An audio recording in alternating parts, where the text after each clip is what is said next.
ডাকে সাড়া দেওয়ার জন্য প্রস্তুত আছি। আর একটু আস্তে কোন সুবহানাল্লাহ। আল্লাহ ডাকে সাড়া দেওয়ার জন্য প্রস্তুত আছেন, কিন্তু আমরা তো ডাকি না, আমরা শুধু গজল গাইছি। খোদা তোমায় ডাকতে জানি না, ডাকার মতো ডাকলে খোদা কেমনে শোনে না, শুধু গজল গাইছি, ঠিক না? সেজন্য ভাইয়েরা আমার, ঈমান রাখতে হবে কার উপরে? একটু জোরে কোন কার উপরে? আল্লাহর উপরে। আল্লাহ কয় এক।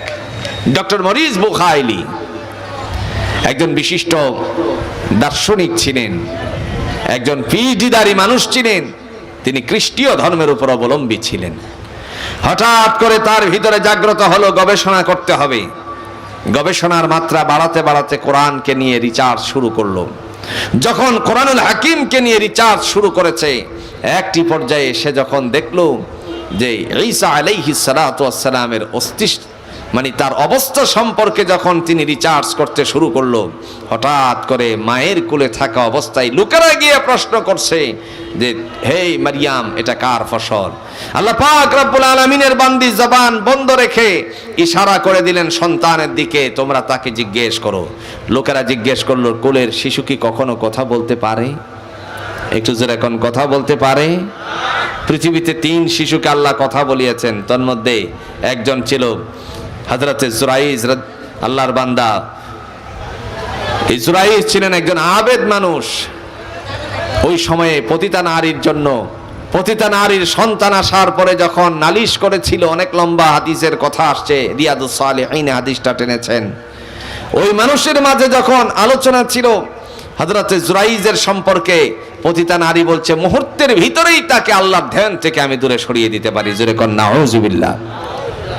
ডেকে বলল, লোকেরা কষ্টিং কালেও তোর পক্ষে সম্ভব না। হঠাৎ করে একদিন রাতের বেলায় ঘরের মধ্যে দরজায় গিয়ে হাত দিল, বলছে আমি অনেক বিপদে আছি, ভিতরে আসার জন্য একটু অনুমতি দেন। ভিতরে যখন অনুমতি দেওয়া হলো, তার সতীত্ব রক্ষার জন্য তিনি চিন্তা করেছিলেন। ভিতরে গিয়ে বলছে, তুমি এখানে, আর আমি ইচ্ছে করলে আমার দিকে আপনি হাত প্রসারিত করতে পারেন, সেই বিষয়ে আমি আপনাকে বাধা দিব না। তিনি বলছেন, আমি আল্লাহকে ভয় করি, তুই এই কি বলছিস? ব্যর্থ হয়ে যখন নারী চলে গেল, ব্যর্থ হয়ে নারী চলে যাওয়ার পরে এমত অবস্থায় এক রাখালের ঘরে গিয়ে তার কামবর্জনা পূরণ করে সেখান থেকে একটি বাচ্চা পেটে আসে। যখন এই বাচ্চা ভূমিষ্ঠ হয়, লোকেরা জিজ্ঞেস করেছে এই ফসল কার? তখন বলছে সেটিই হচ্ছে জুরাইজের ফসল। জোরে কর নাউযুবিল্লাহ। মানুষেরা এসে তার মাটির ঘরটাকে ভেঙে দিল। জিজ্ঞেস করলো, তোমরা আমার এই ঘর ভেঙে দেওয়ার পিছনে কারণ কি?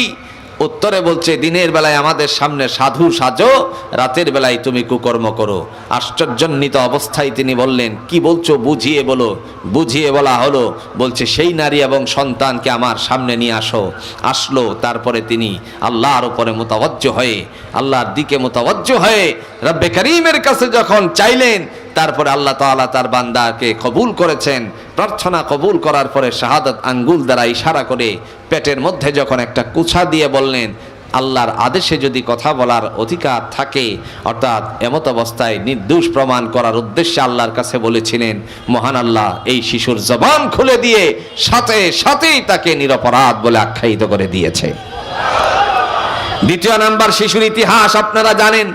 সেই শিশু ছিল হযরত ইউসুফ আলাইহিস সালাতু ওয়াস সালামের সময়ে দুলনার শিশু আজিজে মিশর। তার এমত অবস্থায় যখন বিবির অবস্থা দেখে, বিবস্ত্র অবস্থায় দেখে তার নালিশ যখন শুনলো, তিনি বলছিলেন, অনেক লম্বা ঘটনা, বলছিলেন, হে ইউসুফ, তুমি কি তোমাকে নির্দোষ প্রমাণ করতে পারবে? হঠাৎ করে দিকে দুক তাকানোর পরে লক্ষ্য করলো একজন দুলনাতে শিশু ধুলতে আছে। তখন তাকে ইশারা করে বলল, এই সাক্ষী নিয়েছে তাকে। তখন আজিজে মিশর বলছে, ছোট্ট শিশু, কোলের শিশু, দোলনার শিশু কি কখনো কথা বলতে পারে নাকি? সাথে সাথে বলল, প্রশ্ন করে দেখো। সামনে গিয়ে বলছে, তুমি কি জানো বলো। এমন সময় একটি ক্রিটিক্যাল জবাব দিয়েছে, যদি ইউসুফের জামা সামনের দিক থেকে ছিঁড়া থাকে, ফাড়া থাকে, তাহলে বুঝবেন সে দোষী, আর পিছন দিক থেকে যদি ছিঁড়া ফাড়া থাকে, তাহলে বুঝবেন যে আপনার বিবি জুলাইখা দোষী। কারণ তিনি বাঁচার জন্য সামনের দিকে দৌড়াচ্ছিল, পিছন দিক থেকে তাকে ধরার জন্য হাত যখন প্রসারিত করে জামাটা পিছন দিক থেকে ছিঁড়ে যায়, তখন ঘোরাতে শুরু করলো, প্রমাণ পেয়ে গেল। এই ছিল দ্বিতীয় নাম্বার শিশু। 3 নাম্বার শিশু ছিল হযরতে মারিয়াম আলাইহিস সালামের কোলে যে ছিল হযরতে ঈসা আলাইহিস সালাতু ওয়াস সালাম। লোকেরা এসে জিজ্ঞেস করলো, হে মারিয়াম, তুমি তো বাইতুল মুকাদ্দাসের আল্লাহর ঘরের খাদেম, তাহলে তুমি কি করে এই অশুভনীয় কাজটা করলে? এমন সময় তিনি তার সন্তানের দিকে ইশারা করে বলছেন, প্রশ্ন তাকে করো। জিজ্ঞেস করলো, হে শিশু, তুমি কার ফসল? শিশু অবস্থায় জবাব দিল, ইন্নী আবদুল্লাহ, আমি কাহারও ফসল নয়, আমি একমাত্র আল্লাহর বান্দা। আর একটু জোরে কোন সুবহানাল্লাহ। ডক্টর মরিস বুখাইলির গবেষণার মাত্রা বেড়ে গেল, কোরআনকে নিয়ে আরো রিসার্চ শুরু করলো। সামনের দিকে অগ্রসর হতে হতে হঠাৎ করে আমাদের বাস্তব জীবনের ব্যস্ততার জীবনে নামাজের মধ্যে যাওয়ার আগে চিন্তা করি সবচেয়ে ছোট কোন সূরাটা পাওয়া যায়, সেই সূরা দিয়ে নামাজটা আদায় করতে। তখন বান্দা যখন নামাজের উদ্দেশ্যে মসজিদে যায়, মসজিদে যাওয়ার সময়ে আল্লাহর বান্দা ছোট্ট সূরা পেয়ে গেল, তার একটা হলো সূরাতুল ইখলাস। ডক্টর মরিস বুখাইলি সূরাতুল ইখলাসকে যখন দেখলো, তারপরে একবার তিনি চিন্তা করলেন এর ধারাবাহিকতা কি আসতে পারে। আল্লাহ পাক রব্বুল আলামিন তিনি বললেন, কুল, ও নবী আপনি বলুন, আল্লাহু আহাদ, আল্লাহ কয়, জোরে কোন আল্লাহ কয়। ডক্টর মরিস বুখাইলি তৃতীয়বাদের বিশ্বাসশীল ছিল, ঈসা আলাইহিস সালাম আল্লাহর পুত্র বলে বিশ্বাস স্থাপন করতো, নাউজুবিল্লাহ। মরিয়ম আলাইহিস সালাম আল্লাহর বিবি বলে বিশ্বাস করতো, নাউজুবিল্লাহ। আল্লাহ তো আল্লাহ। যখন এই গবেষণার মাত্রা বাড়াতে শুরু করে এখানে গিয়ে পৌঁছালো, আল্লাহ বলছেন, কুল হুয়াল্লাহু আহাদ, নবী আপনি বলুন আল্লাহ এক। এই কথাটা যখন তার অন্তরকরণের ভিতরে ঢুকে গেল, সাথে সাথে ইসলামের দিকে দীক্ষিত হয়ে মুসলমান হওয়ার জন্য উদ্বুদ্ধ হয়ে গেল। আমার ভাইরা, সেই সময়ের সাংবাদিকরা উপস্থিত হয়েছিল, ডক্টর মরিস বুখাইলির সামনে উপস্থিত হওয়ার পরে বলছিল, কোন জিনিস আপনাকে মুসলমান বানাচ্ছে? তিনি বলেন, পৃথিবীর কেউ আমাকে মুসলমান বানানোর জন্য উদ্বুদ্ধ করে নাই। আমাকে যে কোরআন আমাকে যে মুসলমান হওয়ার জন্য উদ্বুদ্ধ করেছে, সেই কিতাবটার নাম হলো আল কোরআন। সুবহানাল্লাহ। কোরআনের সুর মাঝে শুনেছি যে নাম, আজানের সুর মাঝে শুনেছি ও নাম। ঠিক কিনা বলেন? আমার ভাইরা, এই কোরআন আমাদের সামনে জ্বলন্ত। এই কোরআনে আমার হৃদয়কে পরিবর্তন করে দিয়েছে। গোটা ওয়ার্ল্ডে আজকে ইসলামের একটি সুশীতল ছায়ার হাওয়া চলছে। সুবহানাল্লাহ। ইংল্যান্ডের এক পরিবারে, আমি অনেকবার বলেছি, এক পরিবারের 7 জন এই কোরআনের ছায়া তলে সে কালিমা পড়ে মুসলমান হয়ে গেছে। মহিলা, তিনি ডাক্তার ছিলেন। ওই মহিলা যখন কোরআনকে নিয়ে গবেষণা করেছে, তখন আস্তে আস্তে করে তার জন্য আপনার হেদায়েতের রাস্তা খুলে গেছে। হঠাৎ করে মহিলা চিন্তা করলো, এই কি বলছে আল্লাহ? সাংবাদিক তাকেও এসে প্রশ্ন করেছিল, কে মুসলমান আপনাকে হওয়ার জন্য বলছে? তিনি বলছেন, না, কেউ বলে নাই, আমাকে মুসলমান হওয়ার জন্য কোরআন যথেষ্ট হয়ে গেছে। মুসলমান করার জন্য কোরআনই যথেষ্ট হয়ে গেছে। স্বামীও মুসলমান হয়ে যাবে, সন্তানেরা মুসলমান হয়ে যাবে। অনেক লম্বা কথা। তখন সাংবাদিকরা জিজ্ঞেস করলো, কোন আয়াতে আপনাকে মুসলমান বানাতে? এমন সময় এই মহিলা আল্লাহর বান্দি জবান খুলে বলছে, সূরাতুন নিসার 82 নম্বর আয়াত থেকে পড়তে শুরু করেছে। সুবহানাল্লাহ বলতেন না? আফালা ইয়াতাদাব্বারুনাল কুরআন ওয়ালাউ কানা মিন ইনদি গায়রিল্লাহি লাওয়াজাদু ফীহি ইখতিলাফান কাসীরা। আল্লাহ বলেন, আফালা ইয়াতাদাব্বারুনাল কুরআন, তারা কি কোরআনের প্রতি লক্ষ্য করে না? ওয়ালাউ কানা মিন ইনদি গায়রিল্লাহি লাওয়াজাদু ফীহি ইখতিলাফান কাসীরা, এটি যদি আমি আল্লাহর পক্ষ থেকে না হতো, তাহলে এর মধ্যে অনেক ত্রুটি বিচ্যুতি দেখা যেত। আপনারা সাক্ষী দেন, আল্লাহর কোরআনে কোনো ভুল আছে ভাই? একটু জোরে কোন ভুল আছে? সামান্যতম আসেনি।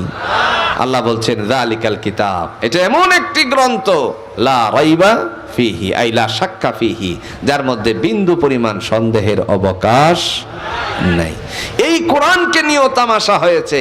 ঈমান ঈমান ঈমান থেকে আজকে আমরা অনেক দূরে সরে যাচ্ছি।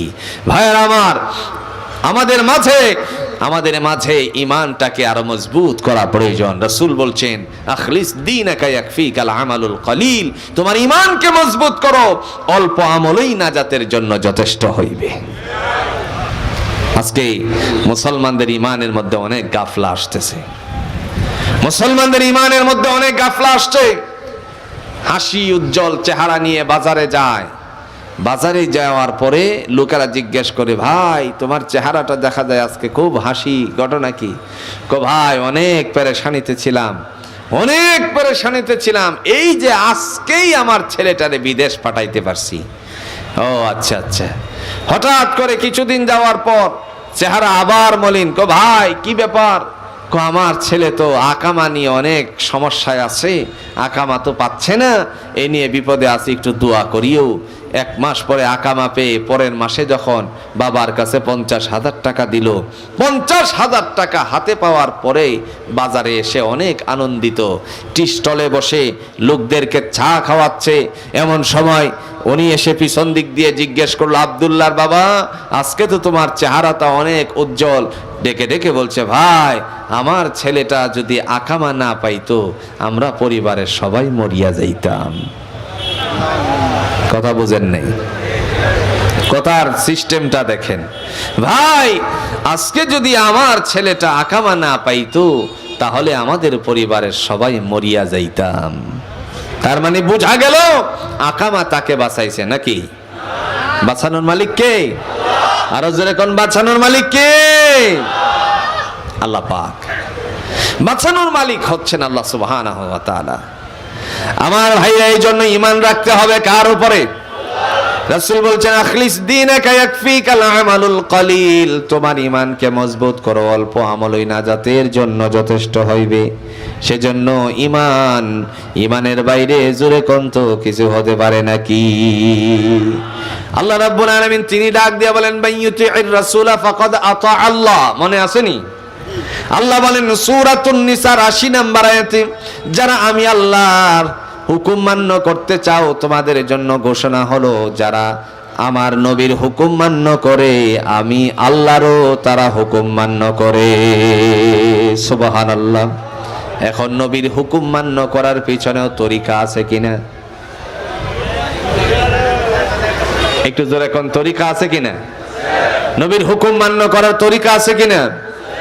এখনকার সময়ে নবীর হুকুম মানতে গিয়ে যে কত সিস্টেমের তরিকা বের হইছে, কথা বোঝেন নাই? এক শ্রেণী আপনার বলতে আছে যে নামাজ লাগবে না, রোজা লাগবে না, আল্লাহর নবীরে মোহাব্বত করলেই যথেষ্ট হয়ে যাবে। এরকম মানুষ আছে কিনা কোন? আল্লাহর নবী নাই কথা কন নাই? নূর নবী গো, আপনি নবী আমার জীবনের জীবন, আপনি আমার জীবন সাথী, অন্ধকার কবরের বাতি, আপনি নবী আমার এই আদমের ধন। আল্লাহর নবী নূর নবী গো, আপনি নবী আমার জীবনের জীবন।